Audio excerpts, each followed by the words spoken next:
지금 이 순간 여러분은 누군가와 말이 통하지 않아 속이 터질 것 같은 상황에 처해 있을지도 모릅니다. 아무리 설명해도 이해하지 못하는 사람, 의도를 왜곡하고 오해하고 결국은 다투게 되는 관계. 말은 분명히 했는데 상대는 엉뚱한 반응을 보이고 억울한데 더 설명하면 오히려 내가 이상한 사람이 되는 듯한 느낌. 그럴 때마다 마음속에서는 이렇게 외치게 되죠. 아, 이 사람하고는 말이 안 통해. 그런데 말이 안 통하는 사람은 정말 말을 몰라서 그런 걸까요? 아니면 우리가 말을 잘못하고 있는 걸까요? 지금 여러분은 중요한 선택을 앞두고 있습니다. 계속 말을 하며 벽에다 소리치는 고통을 겪을 것인가? 아니면 말이 통하지 않는 사람에게 딱 맞는 방법으로 속이 터지지 않게 현명하게 대처할 것인가? 오늘 방송은 그 선택의 갈림길에서 여러분이 후회 없는 방향으로 나아갈 수 있도록 도움을 드리기 위해 준비했습니다. 서울 양천구에 사는 47살 박선미 씨의 이야기로 시작해 보겠습니다. 선미 씨는 평소에 참을성이 강하고 웬만하면 다 받아주는 스타일입니다. 하지만 한 사람과는 도무지 말이 통하지 않았습니다. 그 사람은 바로 직장에서 함께 일하는 선배였습니다. 이 선배는 누가 무슨 말을 해도 자기 생각이 무조건 옳다고 믿었고, 대화 중에도 항상 말을 끊고 결론부터 내리고 혼자 흥분해서 끝맺는 경우가 많았습니다. 선미 씨는 처음엔 참았습니다. 그리고 여러 차례 조심스럽게 설명도 해봤습니다. 하지만 돌아오는 건 그건 내 생각이고 그 얘긴 중요하지 않아라는 말뿐이었습니다. 결국 선미 씨는 지쳐버렸습니다. 회사에서 그 선배만 보면 숨이 막혔고 심지어 일이 손에 잡히지도 않았습니다. 그런데 어느 날 우연히 들은 한 강의에서 그녀는 이런 말을 듣게 됩니다. 말이 안 통하는 사람에게 말을 더 많이 할 필요는 없습니다. 방법을 바꾸세요. 그리고 표현의 방향을 바꾸세요. 그때부터 선미 씨는 바꿨습니다. 더는 길게 설명하지 않았고 대신 짧고 분명한 문장으로 요점을 말했습니다. 그리고 결정적인 건 이 말 한마디였습니다. 선배님 생각도 맞는 부분이 있네요. 근데 저는 이렇게 생각해요. 이 말을 한 이후로 선배는 처음으로 선미 씨의 말을 끝까지 듣기 시작했습니다. 대화의 방향이 바뀐 겁니다. 말이 안 통한다고 느껴질 때 우리는 감정이 격해지고 결국 소리를 높이거나 말을 아예 끊어버립니다. 하지만 그 순간 우리는 표현이 아니라 단절을 선택하는 것입니다. 오늘 이 방송에서는 말이 안 통하는 사람 앞에서 속 터질 필요 없이 말을 바꾸는 단 3가지 방법, 그리고 실제로 적용했던 사람들의 변화된 이야기를 통해 여러분의 마음이 조금 더 가벼워지고 여유로워질 수 있도록 함께 이야기 나눠보겠습니다. 다음으로 첫 번째 방법을 실천한 사람의 이야기를 전해드리겠습니다. 첫 번째 방법은 말을 줄이고 의도를 먼저 밝히는 말버릇을 만드는 것입니다. 여러분, 말이 안 통하는 사람에게 가장 나쁜 방법은 말을 길게 늘어놓는 것입니다. 왜냐하면 그들은 내용을 듣지 않기 때문입니다.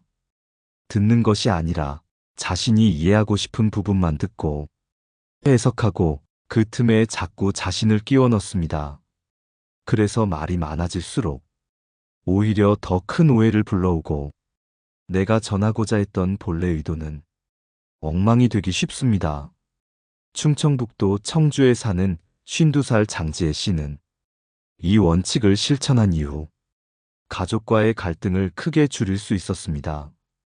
지혜 씨는 평소 말로 설득하는 스타일이었습니다.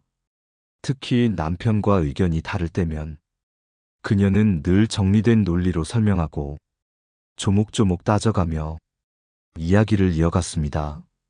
하지만 남편은 대화를 시작한 지 5분이 채 되지 않아 짜증을 내기 일쑤였습니다. 왜 이렇게 길게 말해? 그냥 요점만 말해. 이런 반응에 지혜 씨는 더 억울했습니다. 나는 이렇게 진심을 다해서 말하고 있는데 왜 이 사람은 자꾸 나를 밀어내는 걸까? 그러다 어느 날 지혜 씨는 한 친구의 조언을 듣습니다. 지혜야, 말을 길게 하지 말고 처음부터 네가 왜 이 말을 하는지 의도를 먼저 말해봐. 그 조언 이후 지혜 씨는 방식을 바꿨습니다. 말을 꺼낼 때 먼저 이렇게 시작했습니다. 나 당신하고 잘 지내고 싶어서 이 얘기를 해보려고 해. 지금 말하려는 건 책임을 따지려는 게 아니라 내 마음이 어떤지 말하고 싶어서야. 이 짧은 말이 남편의 태도를 바꾸기 시작했습니다. 이전엔 긴 설명을 공격으로만 받아들였던 남편이 지혜 씨의 의도를 들은 후엔 방어적 태도보다 이해하려는 태도로 바뀌었다는 겁니다. 의도를 밝히는 말은 마음을 여는 열쇠입니다. 상대는 우리가 무슨 말을 하느냐보다 그 말을 왜 하느냐를 더 중요하게 생각합니다. 그래서 아무리 옳은 말이라도 나를 비난하기 위한 말처럼 들리면 거부 반응이 일어납니다. 말이 안 통할 때 우리가 먼저 바꿔야 할 건 설명의 길이가 아니라 말의 방향입니다. 의도를 밝히는 건 진심을 전달하는 가장 단순하고도 효과적인 방법입니다. 심리학자 마셜 로젠버그는 비폭력 대화에서 이렇게 말합니다. 의도를 공유하면 대화는 싸움이 아니라 연결이 된다. 여러분도 기억하세요. 말이 통하지 않는다고 느껴질 땐 말을 줄이고 의도를 먼저 말하세요. 나는 오해를 피하고 싶어서 이 얘기를 해. 당신이 불편하지 않게 하고 싶어서 이 말을 꺼내. 이렇게 말하면 상대는 적어도 지금 이 사람이 나를 해치려는 건 아니구나라고 한 번쯤 생각하게 됩니다. 이번에는 두 번째 방법, 즉 말을 듣지 않는 사람에게 말을 들리게 만드는 기술에 대해 이야기해 보겠습니다. 두 번째 방법은 질문으로 상대의 생각을 꺼내는 방식으로 말하는 것입니다. 말이 안 통한다고 느껴질 때 우리는 대부분 설명하거나 설득하려 합니다. 하지만 이 방법은 상대가 이미 자신의 입장을 굳혔을 때는 전혀 먹히지 않습니다. 그럴 땐 말의 방향을 바꾸어야 합니다. 내가 주도하는 말이 아니라 상대가 스스로 말하게 만들어야 비로소 대화가 시작됩니다. 서울 마포구에 사는 44살 윤상호 씨는 직장에서 말이 안 통하는 팀장 때문에 많은 스트레스를 받았습니다. 그 팀장은 항상 명령조였고 상호 씨가 뭔가 건의하거나 제안하면 바로 반박부터 했습니다. 그거 해봤자 소용없어. 지금 그게 중요한가? 처음엔 상호 씨도 참았습니다. 하지만 프로젝트가 반복되면서 이런 불통은 팀 전체 분위기를 해치기 시작했습니다. 어느 날 상호 씨는 회의 중에 자신이 준비한 제안을 꺼내며 이렇게 말했습니다. 팀장님, 이 방식 말고 혹시 더 나은 방법 있으실까요? 그 한마디에 팀장이 처음으로 말을 멈추고 고개를 끄덕이며 자신의 의견을 설명하기 시작했습니다. 이후 상호 씨는 모든 제안을 질문형으로 바꿨습니다. 이 부분에 대해 팀장님 생각은 어떠세요? 혹시 제가 놓친 부분이 있을까요? 그러자 팀장은 그때부터 상호 씨의 말을 방어적으로 듣지 않고 함께 고민하려는 태도로 바뀌었습니다. 이처럼 사람은 질문을 받으면 무조건 뇌가 답을 찾으려는 반응을 보입니다. 이를 심리학에서는 인지 자극 효과라고 합니다. 질문을 던지면 상대는 자동적으로 자신의 입장을 정리하고 그 순간부터는 대화의 흐름 속으로 끌려 들어오게 됩니다. 여러분도 말이 안 통하는 사람 앞에서 이런 질문을 던져보세요. 지금 이 상황 어떻게 생각하세요? 제가 이해 못한 부분이 있다면 알려주실 수 있나요? 혹시 이 방향 말고 다른 아이디어가 있으신가요? 이런 말들은 공격이 아니라 함께 문제를 풀어보자는 초대처럼 들립니다. 그리고 그 순간 상대는 마음을 닫기보다 조금씩 열게 됩니다. 철학자 소크라테스는 나는 가르치지 않는다. 질문할 뿐이다. 라고 했습니다. 그의 대화법은 상대의 마음을 움직이는 질문의 힘을 믿었기 때문입니다. 여러분도 오늘 누군가와 대화를 나누다 막히는 순간이 있다면 한 걸음 물러서서 질문을 던져보세요. 말이 통하지 않을 때 정답은 설명이 아니라 질문이라는 것을 기억하셨으면 합니다. 이번에는 말을 해도 왜곡되거나 오해가 반복되는 사람에게 어떻게 전달력을 높일 수 있는지에 대해 나누어 보겠습니다. 이번에는 말을 해도 자꾸 오해하는 사람, 내 의도를 자꾸 엉뚱하게 받아들이는 사람 앞에서 어떻게 하면 제대로 전달할 수 있는지 그 방법을 이야기해 보겠습니다. 세 번째 방법은 말을 할 때 감정을 말하지 말고 행동을 구체적으로 설명하는 것입니다. 여러분도 이런 상황 겪어보셨을 겁니다. 당신 때문에 기분 나빠. 왜 자꾸 무시해? 항상 그렇게 자기중심적으로 말하더라. 이런 말들은 우리의 감정을 진심으로 전달하려는 말이지만 듣는 사람 입장에서는 거의 항상 비난으로 들립니다. 왜냐하면 감정은 보이지 않기 때문입니다. 그리고 보이지 않는 감정은 설명 없이 전달되면 상대는 억울하거나 왜곡해서 받아들이기 쉽습니다. 경기도 수원에 사는 55살 이정은 씨는 며느리와의 갈등으로 한동안 마음고생을 심하게 했습니다. 어느 날 며느리가 명절 전날 갑작스럽게 여행을 가겠다고 했고 그 얘기를 듣고 난 이정은 씨는 감정이 격해진 상태에서 전화로 이렇게 말했습니다. 네가 우리를 너무 무시하는 것 같아. 어떻게 부모한테 그런 식으로 말하니? 그러자 며느리는 제가 언제 무시했나요? 이렇게까지 서운하실 줄 몰랐어요. 라고 말하며 울먹였습니다. 하지만 그 이후로 며느리는 말을 아끼게 되었고 관계는 서서히 멀어졌습니다. 그때 이정은 씨는 상담 선생님에게 이런 이야기를 들었습니다. 감정을 전달하지 말고 행동을 묘사하세요. 그리고 그 행동이 당신에게 어떻게 느껴졌는지 구체적으로 말하세요.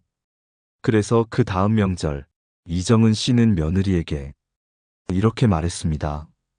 전날 갑자기 여행 간다고 하니까 나는 준비해둔 음식이며 기다린 마음이 헛되게 느껴졌어. 그게 좀 서운했어. 이번엔 며느리가 조용히 듣더니 어머니, 미리 말씀 안 드려서 죄송해요. 그땐 남편이 갑자기 잡은 일정이라 저도 좀 당황했어요. 라고 답했습니다. 대화는 그렇게 처음으로 풀리기 시작했습니다. 감정은 말하면 상대가 방어합니다. 하지만 행동을 구체적으로 말하고 그로 인해 내가 느낀 감정을 설명하면 상대는 비로소 그 말 속에 담긴 진심을 이해할 수 있습니다. 예를 들어, 왜 그렇게 이기적이야? 라고 하지 말고 회의 시간에 내 의견이 끊기니까 존중받지 못하는 느낌이 들어. 또는 너 정말 무책임하다. 대신 약속 시간이 지나도 연락이 없으니까 기다리는 내가 좀 불안했어. 이런 방식은 비난이 아니라 공감을 요청하는 표현이 됩니다. 이것을 심리학에서는 I-메시지라고 합니다. 나는 어떤 행동을 보고 이렇게 느꼈다는 표현 방식. 상대를 탓하지 않으면서 내 감정을 정확하게 전달하는 방법입니다. 노르웨이의 철학자 아르네 네스는 진심은 언제나 단순한 방식으로 표현될 때 가장 잘 전달된다. 고 했습니다. 여러분도 이제부터 감정을 쏟아내기보단 상대의 행동을 묘사하고 그에 대한 여러분의 느낌을 설명해 보세요. 말이 왜곡되거나 감정적으로 부딪히는 상황을 놀랍도록 줄일 수 있을 것입니다. 이번에는 말이 안 통하는 상황에서 어떻게 침묵과 거리를 통해 자신을 지키는가에 대한 마지막 이야기를 나누어 보겠습니다. 말이 안 통하는 상황에서 아무리 좋은 말도 소용없고 어떤 표현도 닿지 않을 때가 있습니다. 그럴 땐 어떻게 해야 할까요? 네 번째 방법은 침묵과 거리로 자신을 지키는 기술을 배우는 것입니다. 여러분, 우리는 너무 자주 모든 것을 말로 풀어야 한다고 생각합니다. 하지만 진짜 지혜로운 사람은 말이 아니라 거리로도 말합니다. 대구 북구에 사는 59살 김정숙 씨는 가족 안에서 가장 말이 안 통하는 사람은 다름 아닌 친언니라고 말합니다. 정숙 씨는 늘 언니와 통화할 때마다 마음이 무너졌습니다. 고민을 털어놓으면 언니는 늘 이렇게 말했습니다. 그건 네가 성격이 그래서 그래. 그걸 왜 아직도 고민하니? 이제 철 좀 들어. 정숙 씨는 처음엔 언니가 자신을 걱정해서 그런 줄 알았습니다. 하지만 해마다 반복되는 언니의 말은 어느 순간부터 조언이 아닌 비난으로 느껴졌습니다. 어느 해 정숙 씨는 큰 결심을 했습니다. 언니와의 전화 빈도를 줄이고 만남을 일정 조절로 미루고 더는 모든 속내를 털어놓지 않기로 한 것입니다. 그리고 말 대신 편지 한 통을 보냈습니다. 언니, 나는 언니가 걱정해서 말해주는 거란 걸 알아요. 그런데 나는 그 말들이 자꾸 날 작아지게 해요. 그래서 지금은 조금 거리를 두고 내 감정을 정리하고 싶어요. 그 편지를 읽은 언니는 한동안 연락이 없었습니다. 하지만 몇 달 후 언니가 처음으로 전화를 걸어 내가 너무 내 방식만 강요했나 봐. 미안해. 라고 말했습니다. 그 순간 정숙 씨는 울고 말았습니다. 말이 안 통하는 사람 앞에서 계속 말을 이어가면 결국 상처만 남습니다. 때론 침묵이, 때론 거리두기가 상대에게 나의 진심을 더 정확하게 전합니다. 심리학자 에리 프롬은 사랑이란 때때로 거리를 지킬 줄 아는 힘이다. 라고 말했습니다. 말은 마음을 열기도 하지만 거리를 두는 결정은 마음을 지키는 또 다른 언어입니다. 물러섬은 패배가 아니라 자신을 지키는 선택입니다. 그리고 그 선택은 관계를 회복시키는 기회가 되기도 합니다. 여러분, 이제 우리는 말이 안 통할 때 어떻게 해야 할지를 하나씩 배워가고 있습니다. 마지막으로 이 모든 지혜를 정리하며 여러분이 일상에서 바로 실천할 수 있도록 간결한 정리와 함께 오늘 방송을 마무리해 보겠습니다. 지금까지 여러분과 함께 나눈 4가지 방법. 말이 안 통하는 사람 앞에서 속 터지지 않기 위한 지혜는 결국 말을 바꾸는 기술에서 시작됩니다. 첫 번째, 말을 줄이고 의도를 먼저 밝혀라. 상대가 방어적인 태도를 보일수록 말을 덜하고 왜 이 말을 하는지 처음부터 설명하는 습관을 들이세요. 두 번째, 설명 대신 질문을 던져라. 왜 모르지? 왜 내 말이 안 통해? 라는 억울함 대신 이 부분 어떻게 생각하세요? 내가 잘 이해 못한 걸까요? 이렇게 질문하는 순간 상대는 스스로 말하기 시작하고 비로소 대화의 문이 열립니다. 세 번째, 감정은 숨기고 행동을 구체적으로 말하라. 기분 나빠. 실망했어. 라는 말보다 회의 시간에 내 의견이 끊겨서 존중받지 못한 느낌이 들었어. 이렇게 구체적인 상황과 함께 말하면 상대는 감정이 아닌 상황을 이해하게 됩니다. 네 번째, 통하지 않는 말보다 침묵과 거리를 선택하라. 더 말한다고 관계가 좋아지는 게 아닙니다. 때로는 침묵하고 거리를 두고 스스로의 감정을 정리할 시간과 공간을 가지는 것이 상대에게 더 깊은 울림이 될 수 있습니다.